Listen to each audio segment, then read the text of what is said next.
Hello students, आज मैं 11th class में जो आपने कल मैंने आपको पढ़ाया था उससे आगे है इसमें त्रुटियां।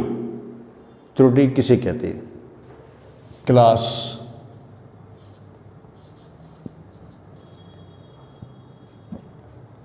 11th साइंस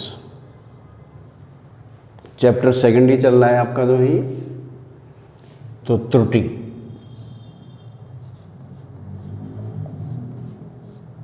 यानी कि एरर।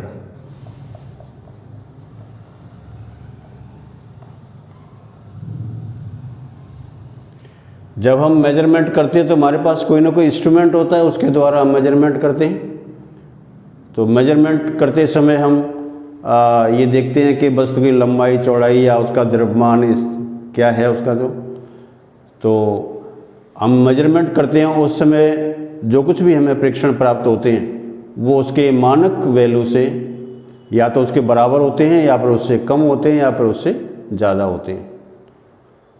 तो इस तरह से मापन में जो भी त्रुटि होती है उसको हम एरर कहते हैं।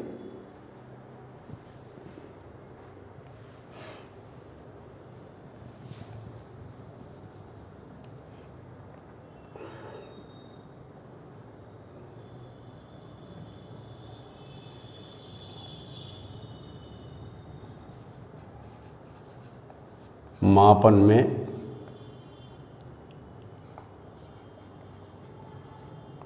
मानक मान तथा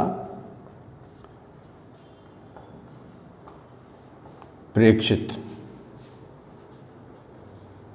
मान में अंतर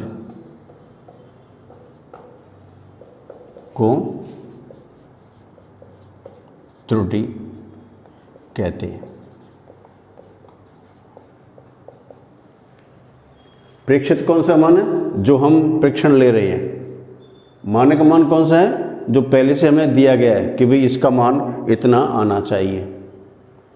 तो अब अगर उसके बराबर नहीं आता है या कम आता है तो फिर उसके अंदर त्रुटि पाई जाए। तो उसमें जो डिफरेंस होता है उस डिफरेंस को ही हम त्रुटि कहते हैं। तो त्रुटि इक्वल टू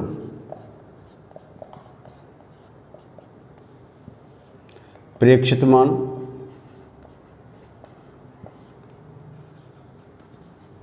माइनस मानक मान। तो यानी कि आप देख सकते हैं अगर प्रेक्षित मान मानक मान से अधिक होता है तो त्रुटि का मान पॉजिटिव होगा। अगर प्रेक्षित मान मानक मान से कम होता है तो ये नेगेटिव होगी और बराबर होते हैं तो ये 0 होगी। तो ये सो यदि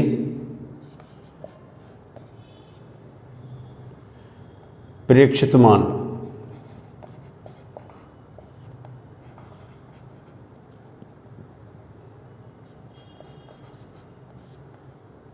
ग्रेटर देन मानक मान तो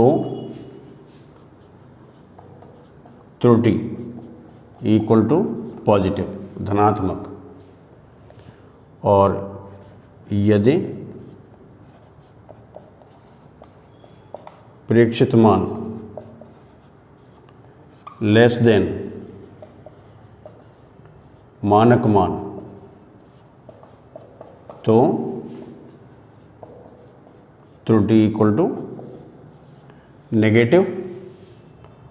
और यदि प्रेक्षित मान इक्वल टू मानक मान तो त्रुटि इक्वल टू 0। तो इसमें सबसे अच्छा क्या होता है कि प्रेक्षित मान मानक मान के बराबर होना चाहिए। तो त्रुटि का मान जो है इसमें कम से कम आना चाहिए। तो ये जो वैल्यू होती है तो इस तरीके से जो प्रेक्षित मान होता है मानक मान से अंतर होने पर, डिफरेंस होने पर ही उसमें त्रुटि मानी जाती है, अन्यथा उसमें कोई त्रुटि नहीं होती है। तो ये जो त्रुटियां हैं वो 2 प्रकार की होती हैं।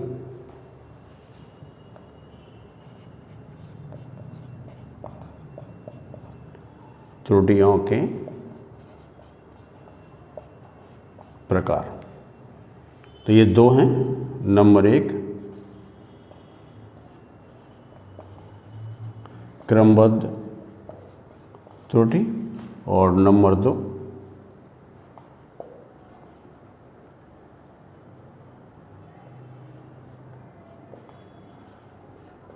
यादृच्छिक त्रुटि। So the difference between the standard value and the observed value is called the error. So error is equal to the observed value minus standard value, and you can see that is observed value is more than the standard value, the error will be positive. Observed value less than the standard value, then error is negative. And when observed value is equal to the standard value, then error equal to 0. So more effective is that the observed value must be equal to the standard value. So when we measure something, then we have certain precautions. So why that we measure the given measurement. Now the errors may be of two kinds. First is the systematic error, and this is the random error. It is called systematic.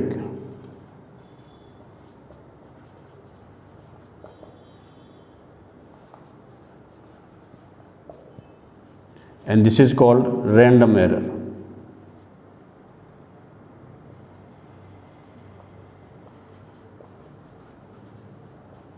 Random error. So let us take first the systematic error.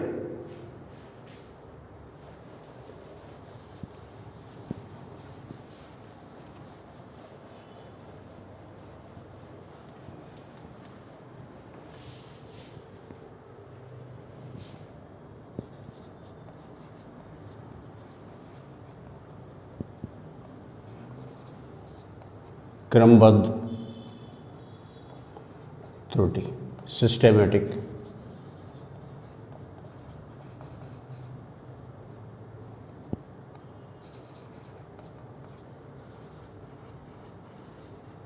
error. Systematic means then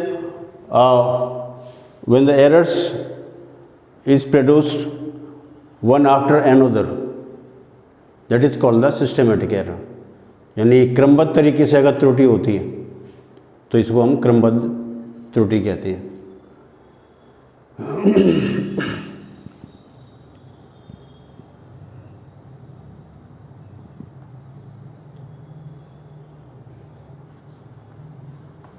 यदि मापन में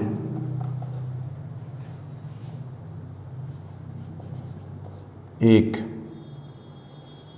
के बाद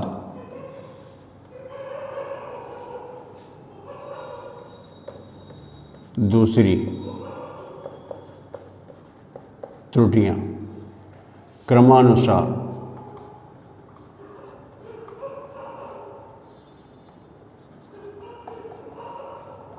होती हैं तो इसे क्रमबद्ध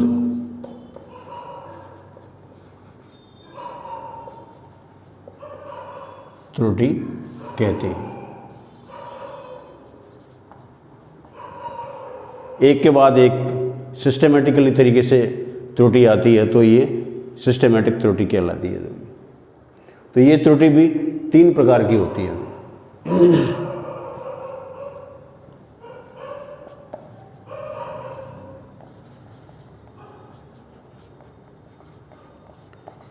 तीन प्रकार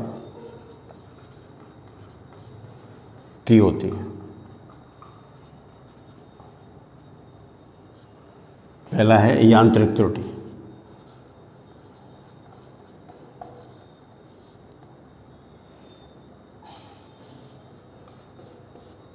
दूसरा है व्यक्तिगत त्रुटि,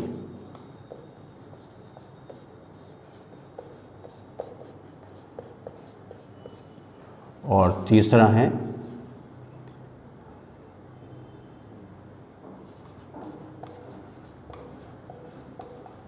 अपूर्णता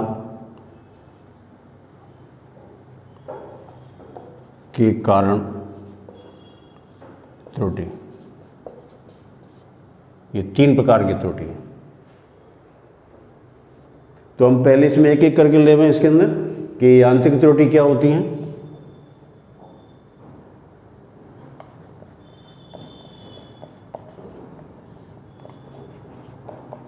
यांत्रिक त्रुटि जैसा कि इसका नाम ही है, ये इंस्ट्रूमेंटल एरर कहलाती है। इंस्ट्रूमेंटल एरर यानी जो भी आप इंस्ट्रूमेंट यूज़ कर रहे हैं हो सकता है वो ख़राब हो। जब यंत्र कोई पुराना पड़ जाता है तो वो घिस जाता है, तो उसके पार्ट्स प्रॉपरली काम नहीं करते हैं, या फिर उसमें मान लो जंग लग जाती है, कोरोजन हो जाता है, तो भी वो यंत्र ठीक प्रकार से काम नहीं करता है। या फिर मान लो कि यंत्र जो आपको दिया गया है वो डिफेक्टिव हो, तो यंत्र में जब कोई त्रुटि होती है, यंत्र में जब कोई मिस्टेक होती है, उसमें उसके मैन्युफैक्चर में सही प्रकार से नहीं होता है, तो इस प्रकार की जो त्रुटि होती है उसे हम यांत्रिक त्रुटि कहते हैं।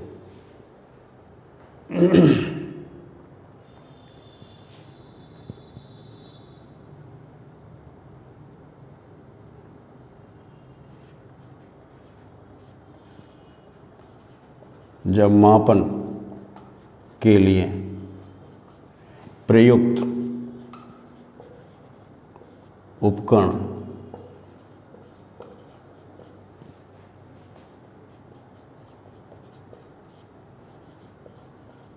त्रुटिपूर्ण हो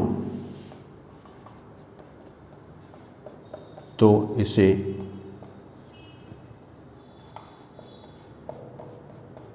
यांत्रिक त्रुटि कहते हैं। जब मापन के लिए प्रयुक्त उपकरण त्रुटिपूर्ण हो तो इसे यांत्रिक त्रुटि कहते हैं। Instrumental error is due to the used defective instrument. तो पुराना इंस्ट्रूमेंट हो या उसमें जंग लग गई हो, बहुत सारे कारण इसके अंदर हो सकते हैं, तो ही जिससे कि इंस्ट्रूमेंट ख़राब होता है। कंपनी में जो मैकेनिक होते हैं वो इसको बना के तैयार करते हैं, अगर मैकेनिक ने बनाने में ही गलती कर दी तो ये इंस्ट्रूमेंट आपको सही मापन नहीं देगा।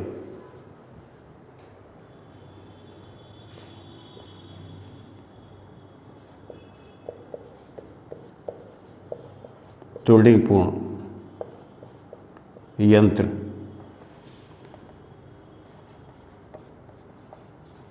सही मापन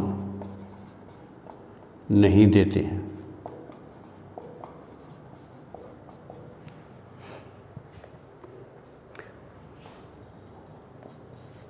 अब इसकी दूसरी है व्यक्तिगत त्रुटि। व्यक्तिगत त्रुटि, पर्सनल एरर। पर्सनल एरर इसका मतलब होता है कि जब कोई प्रेक्षक इंस्ट्रूमेंट का यूज़ करता है मेजरमेंट के लिए और प्रेक्षक उसके बारे में नहीं जानता है, या उसको नॉलेज कम है, या इंस्ट्रूमेंट को हैंडल करना नहीं जानता है, तो इस प्रकार की जो गलती होती है, मनुष्य के द्वारा जो गलती की जाती है, जो व्यक्ति उसको मेजरमेंट, जो व्यक्ति उसको यूज़ कर रहा है, व्यक्ति ही उसका ठीक प्रकार से उपयोग नहीं कर पाए, उसको उसकी जानकारी का अभाव हो, या मान लिया कि उसको वो पढ़ना नहीं जानता हो यंत्र को, तो जो भी वो मेजरमेंट किया जाएगा उसमें जो त्रुटि होगी उसे हम व्यक्तिगत त्रुटि कहते हैं।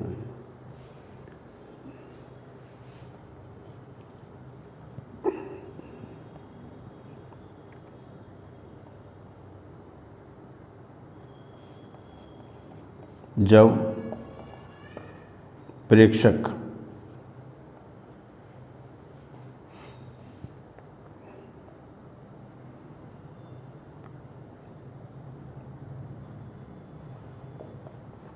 को मापने का ज्ञान न हो, या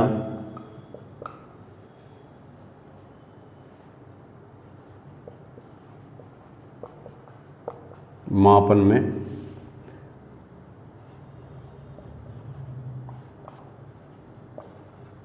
लापरवाही हो या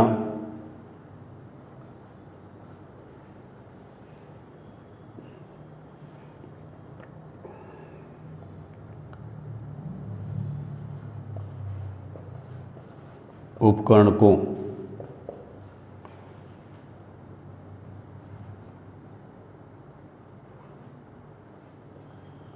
प्रयुक्त न कर सके तो इसे व्यक्तिगत त्रुटि कहते हैं। जब प्रेक्षक को मापने का ज्ञान न हो या मापन में लापरवाही हो या उपकरण को प्रयुक्त न कर सके तो इसे व्यक्तिगत त्रुटि कहते हैं। मान लो कोई व्यक्ति किसी इंस्ट्रूमेंट को हैंडल करने में ठीक प्रकार से नॉलेज नहीं होती है या मान लो उसको अल्प ज्ञान होता है तो उस यंत्र को ठीक प्रकार से वो प्रयोग नहीं कर पाएगा और ऐसी स्थिति में उससे गलती होगी। तो जो भी व्यक्ति उस इंस्ट्रूमेंट को यूज़ कर रहा है उस व्यक्ति उस इंस्ट्रूमेंट को कैसे हैंडल करता है, क्या उसको उसके बारे में नॉलेज है क्या उसको ज्ञान है, तो उसके कारण जो त्रुटियां उसके अंदर होती हैं, उसकी अज्ञानता के कारण त्रुटि होती है, इसे हम व्यक्तिगत त्रुटि कहते हैं।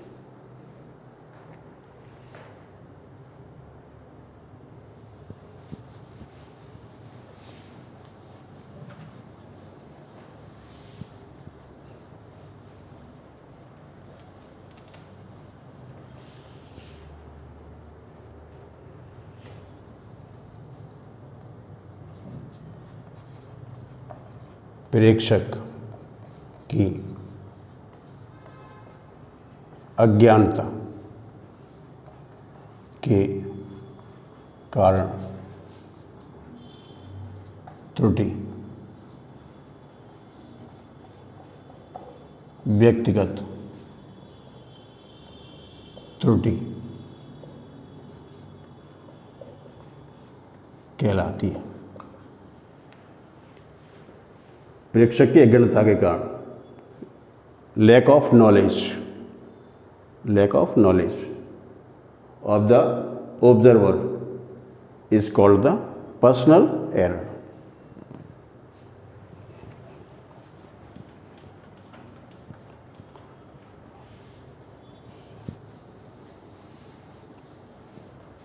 तीसरी है अपूर्णता के कारण त्रुटि।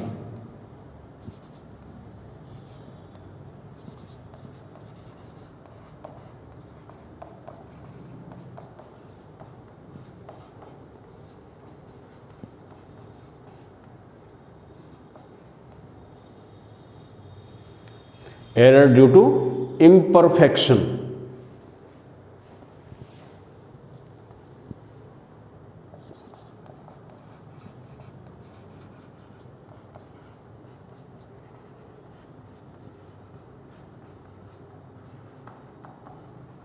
इम्परफेक्शन यानी क्या है कि जो इंस्ट्रूमेंट है वो परफेक्ट नहीं है या फिर जो व्यक्ति उसको यूज़ कर रहा है व्यक्ति उसके बारे में परफेक्ट नहीं है।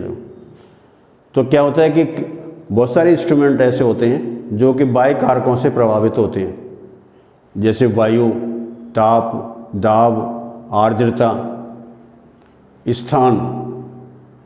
तो इसके कारण जब ये प्रभावित होते हैं तो इस प्रकार की जो त्रुटि होती है वो अपूर्णता त्रुटि कहलाती है। तो हालांकि उसको इस बात का ध्यान रखा जाता है कि बाह्य कारकों का उस पर कोई प्रभाव न पड़े, तो हम उसको बाह्य कारकों के प्रभाव से शून्य जो बाह्य कारक होते हैं उनको शून्य तो नहीं कर सकते हैं, लेकिन उसको मिनिमाइज करते हैं जितना कम से कम बाह्य कारकों का प्रभाव पड़े। तो क्या है कि बाह्य कारकों की वजह से जो त्रुटि होती है उसे हम अपूर्णता के कारण त्रुटि कहते हैं।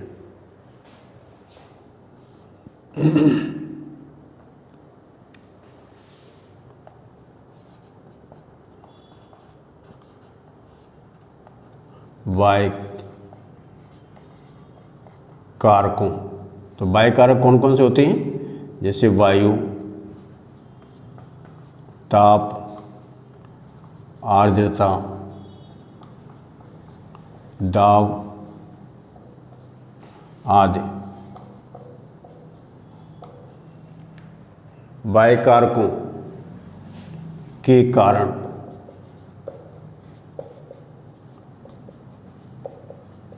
त्रुटि को अपूर्णता के कारण त्रुटि कहते हैं।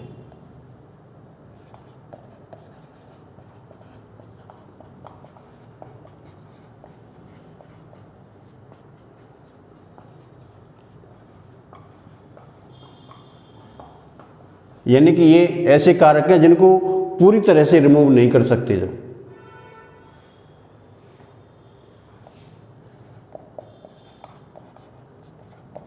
बाह्य कारकों का बाह्य कारकों को पूरी तरह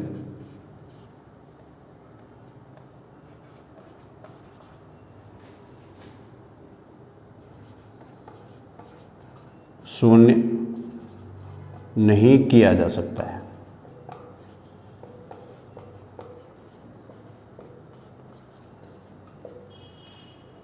तो कुछ ना कुछ तो ये होते ही हैं जो अफेक्ट करते हैं।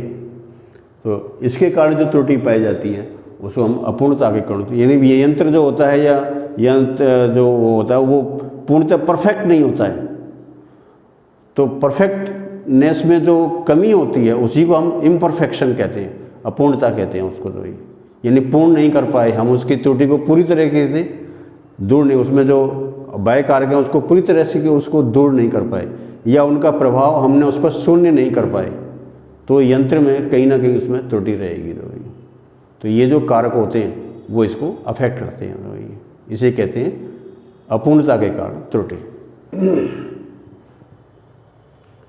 तो ये मैंने आपको बताया क्रमबद्ध त्रुटि के प्रकार। अब मैं बता रहा हूँ आपको यादृच्छिक त्रुटि।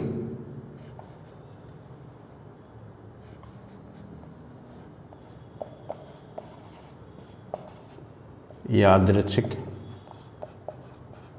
त्रुटि, रैंडम एरर।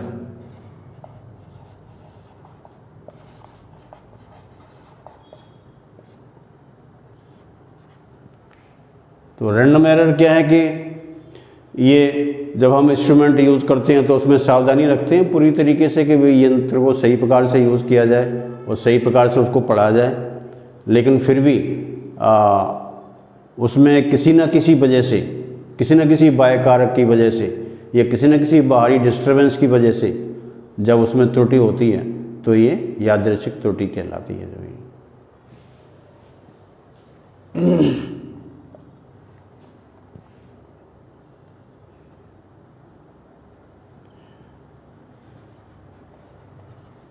मापन करते समय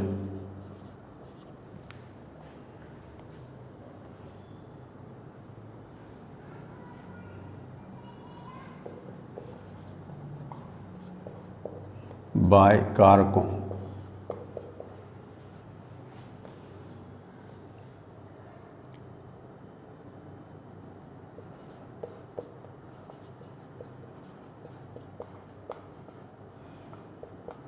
की अनियमितता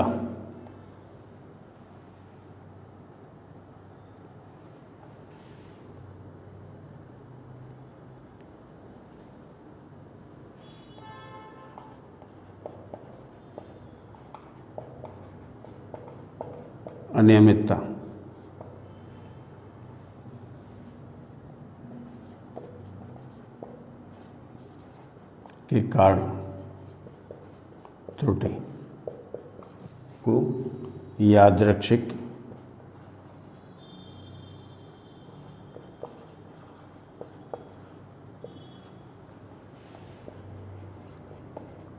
त्रुटि कहते हैं। याद रखिए ये कभी भी इसको अफेक्ट कर सकते हैं, कैसे भी इस पर अफेक्ट कर सकते हैं। तो इस प्रकार का अफेक्ट जो होता है उसको, तो अब इसमें क्या कहते हैं, जब रैंडम त्रुटि होती है उसके अंदर या परीक्षक इसमें मान लो कि मेजरमेंट के अंदर बार बार त्रुटि कर रहा है, तो फिर हम क्या करते हैं, बहुत सारे ऑब्जर्वेशंस लेते हैं और उन ऑब्जर्वेशंस का जो माध्य होता है उसको निकाल लिया जाता है और वही माध्य उसकी लगभग मानक वैल्यू के बराबर होता है।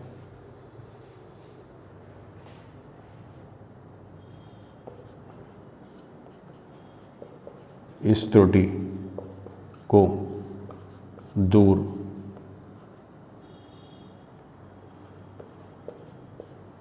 करने के लिए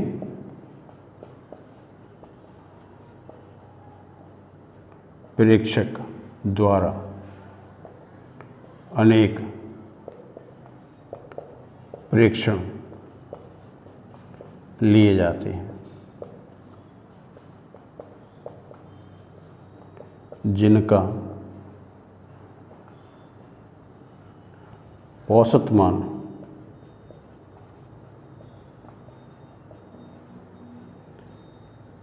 मानक मान के निकट होता है।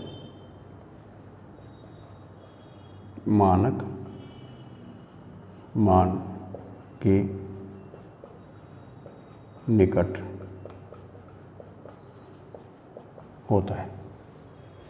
तो ये कहलाता है यादृच्छिक त्रुटि। अब इन त्रुटियों में भी अब इसको मेजर में तो ये हो गए कि भाई किन किन कारणों से इसमें त्रुटियां हो सकती हैं। तो लेकिन जो त्रुटि के जो मेजरमेंट करते हैं तो उसमें त्रुटि किस प्रकार से निकालते हैं। सपोज आपने मेजरमेंट ले लिए बहुत सारे और सब कुछ कर लिया, तो फिर आप उसमें निरपेक्ष त्रुटि, आपेक्षिक त्रुटि और उसकी प्रतिशत त्रुटि कैसे ज्ञात करेंगे।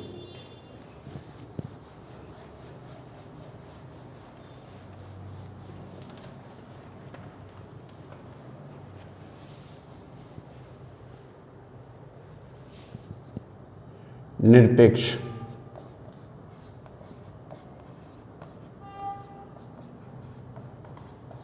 त्रुटि।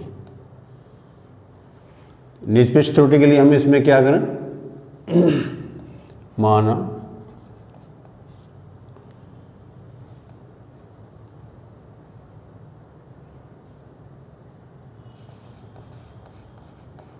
किसी मापन में A1, A2, A3 आदि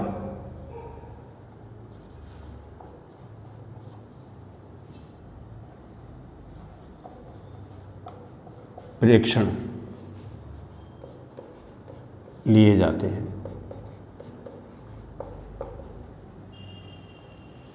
तो हम इसको AN तक मान लेते हैं। AN आदि प्रेक्षण लिए जाते हैं। तो हम क्या करें, पहले इसका माध्य निकालें। माध्य तो माध्य का अर्थ होता है इसमें AM। माध्य कैसे निकालेंगे भाई, A1 plus A2 plus A3 plus and so on AN upon N। जितने प्रेक्षण हैं उनको जोड़ दें और उनकी संख्या से भाग लगा दें तो ये इसका माध्य यानी औसत मान आ जाएगा इसका। अब हम क्या करें कि ये जो माध्य आता है उसको इन प्रेक्षणों में से घटा दें।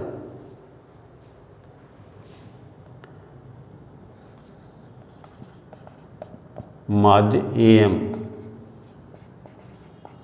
को प्रेक्षणों में से घटाने पर कैसे घटाएं भाई, जैसे हमने delta A1 equal to A1 minus AM। A1 है उसमें से AM कम कर दें जो है delta A2 minus AM delta A3 minus AM ऐसे करते चले जाएं इसमें। तो delta AN equal to AN minus AM। अब जब ये घटाएंगे तो ये जो त्रुटियां होती हैं वो पॉजिटिव और नेगेटिव होती हैं। तो हो सकता है कि अगर हम इनका एवरेज निकालें तो वो 0 के बराबर हो। तो हम क्या करते हैं, इन सब का परिमाण निकालते हैं और परिमाण जब निकालते हैं तो इसकी सारी पॉजिटिव नेगेटिव जो वैल्यू होती है वो सब पॉजिटिव हो जाती है।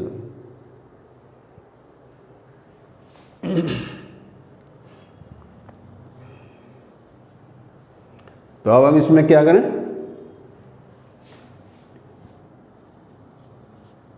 Delta A1, delta A2, delta A3 and so on delta AN का परिमाण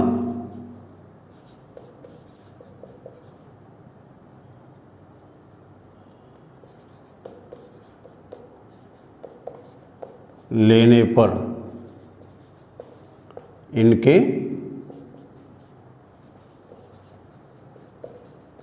ऋणात्मक मान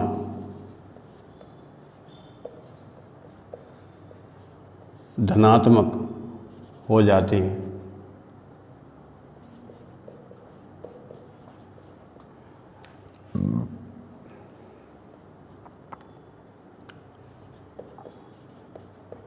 ऐसा इसलिए किया जाता है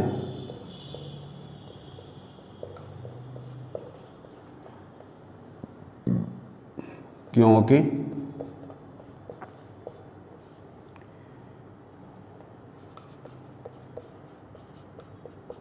अंतरों का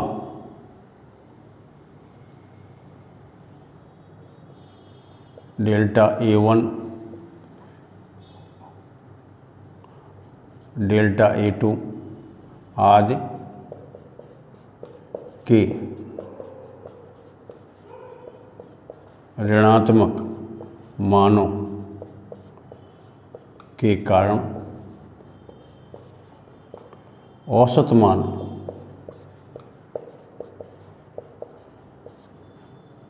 शून्य हो सकता है।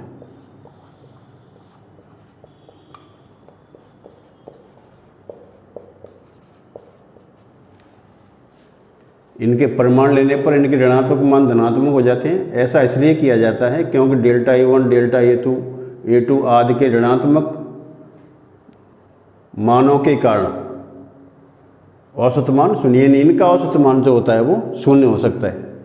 तो हम क्या करें इसमें,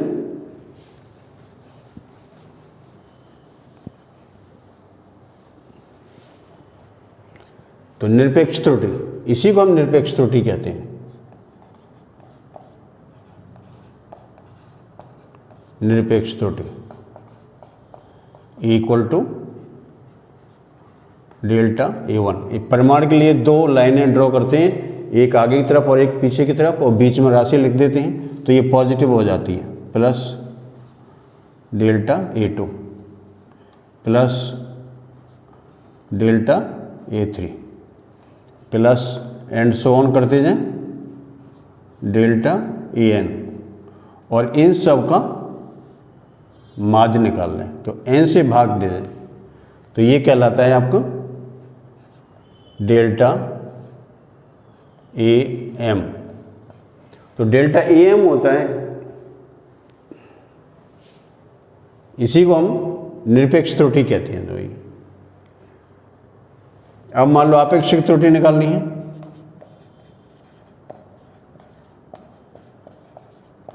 आपेक्षिक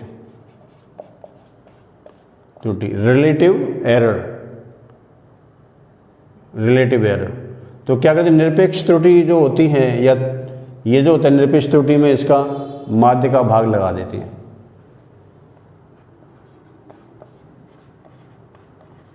निरपेक्ष त्रुटि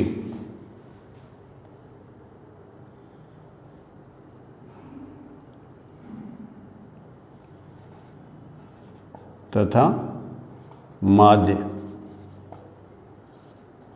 AM का अनुपात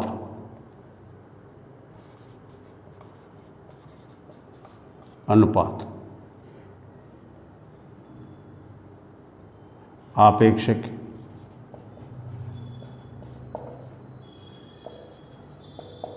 त्रुटि कहलाती है। तो हम क्या करें इसमें, आपेक्षिक त्रुटि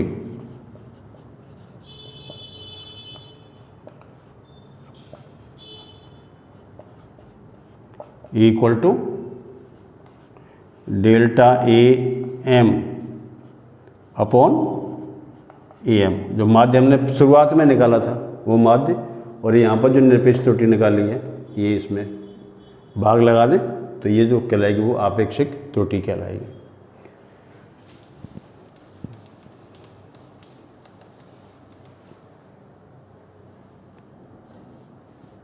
और इसकी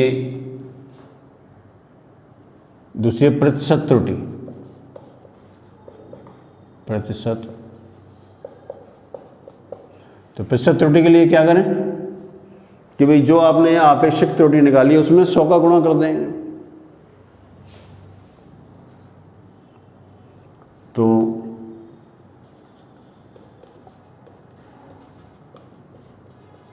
आपेक्षिक त्रुटि को 100 से गुणा करने पर प्रतिशत त्रुटि ज्ञात की जाती है। तो क्या करें भाई, प्रतिशत त्रुटि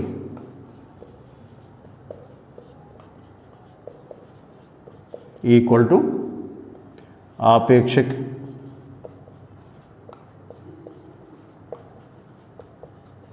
त्रुटि इंटू 100 इतने %। सो ये equal to delta EM upon EM into 100%। ये प्रतिशत त्रुटि कहलाती है। तो आज मैंने इस वीडियो के अंदर आपको बताया कि त्रुटि क्या होती है, त्रुटि कितने प्रकार की होती है, और निरपेक्ष त्रुटि, आपेक्षिक त्रुटि, प्रतिशत त्रुटि कैसे ज्ञात करते हैं। तो आप इसको नोट करें और इसको ध्यान से पढ़ें और इसको नोट्स बना के तैयार करें, जो और इसी को लर्न करें। आप इस वीडियो को लाइक करें, शेयर करें, सब्सक्राइब करें और बेल आइकन दबाएं, जिससे कि आपको नियमित रूप से ये वीडियो मिलते रहे। Thank you.